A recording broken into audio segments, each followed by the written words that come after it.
কিন্তু আমি বলে এই পৰম সত্যটো কেতিয়াও কিন্তু উপলব্ধি নকৰো কোনেও আৰু উপলব্ধি নকৰাৰ কাৰণ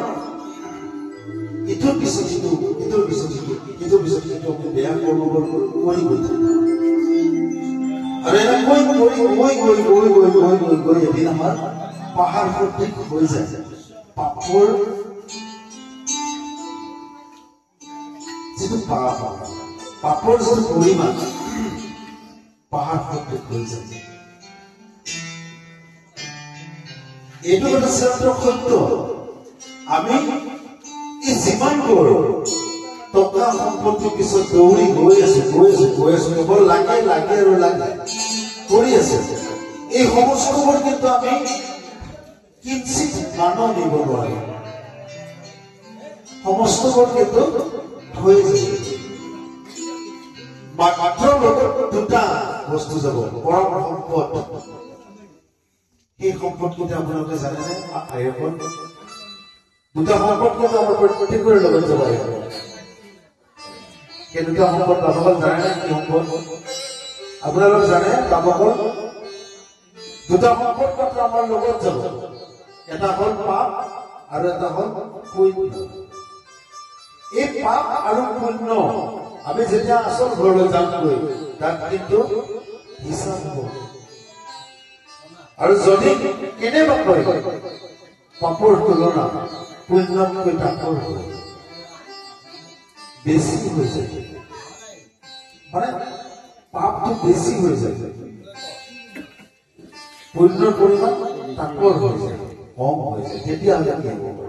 তাকে লৈ ইমান সুন্দৰ বিষয় এটা আমাৰ উপস্থাপন কৰিবলৈ লৈছো প্ৰয়াত আমাৰ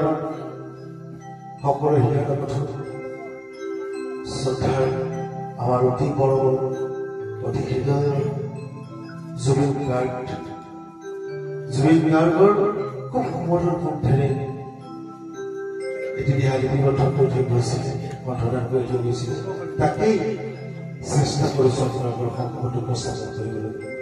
ফুলগুটিৰে মাৰ্জন আৰু যেতিয়া এনেকৈ গৈ আমি আমাৰ নিজৰ ঘৰলৈ যামগৈ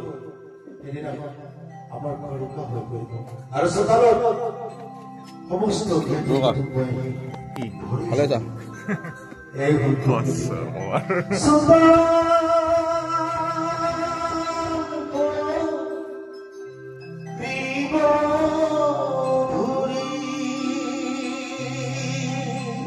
চোতাল ভৰি পৰিব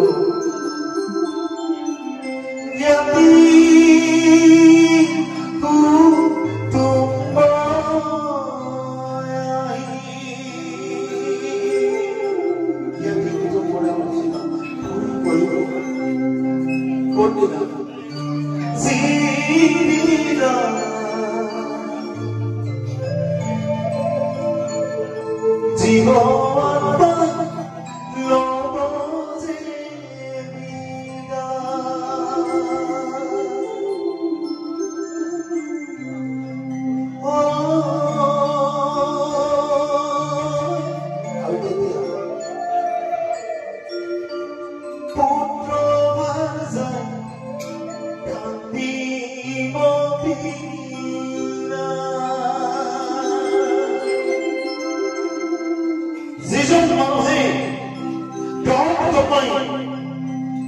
আগদিনলৈকে ঘূৰি আছিলে সমস্ত কৰ্ম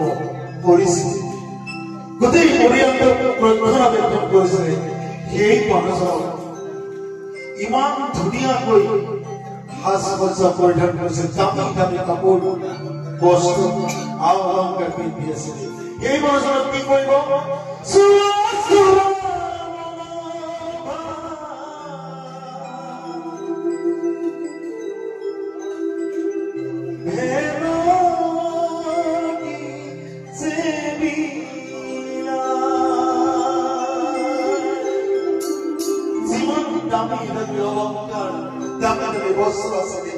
Asuri polokai diwa thoboko boga pura thoboje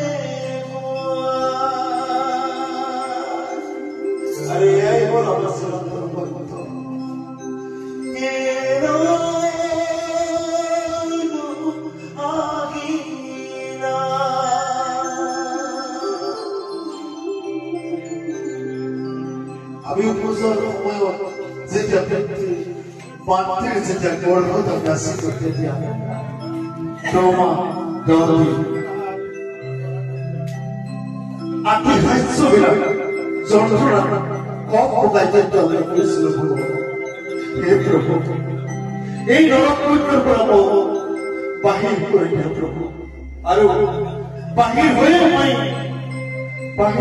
মই আপোনাৰ নাম কীৰ্তন কৰি কিন্তু আমি যেতিয়া ওলাই আহিলো সমস্ত বৰবাদ এৰাই ৰৈছে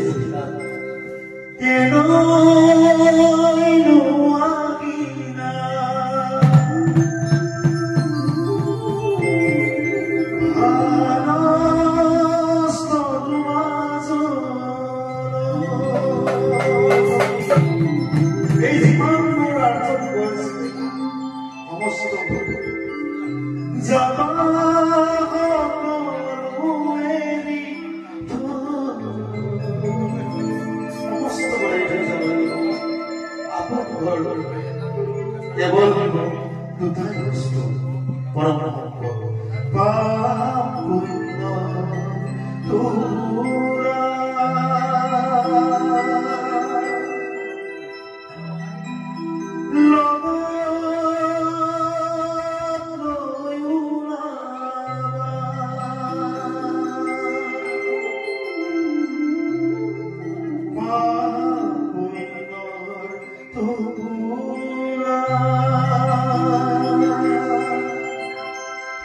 Lord